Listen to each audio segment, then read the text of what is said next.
রাধে রাধে বন্ধুরা, তো অনেক তো দেখলাম প্রেম মন্দিরের প্যান্ডেল। তো আজকে সরাসরি চলে আসলাম সেই বৃন্দাবনে সেই প্রেম মন্দির দেখতে। তো ভাবলাম তোমাদের সাথে একটু শেয়ার করি, আমি একা দেখলে তো হবে না, তোমাদের সাথে একটু শেয়ার করতে হবে। তো দাঁড়াও তোমাদের দেখাচ্ছি। দেখো সেই প্রেম মন্দির, সন্ধ্যার পরে ভীষণ ভালো লাগবে যেহেতু লাইটিং হবে, এখন তো সেটা হচ্ছে না। এই দেখো আমার একটা মেশু, ঠিক আছে, এই দেখো ওই শ্রীকৃষ্ণ এই যে কালীনগর উপর নৃত্য করছে। দেখো ভিড়টা দেখো এখনই, তো সন্ধ্যার পরে কি পরিস্থিতিটা হবে সেটা বুঝতেই পারছো। চলো বাকি।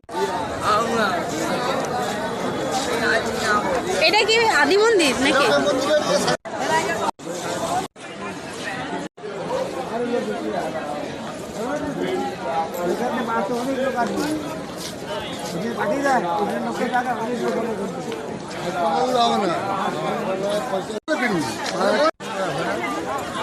মেয়েকে ভিডিও কল করে দেখা যাও।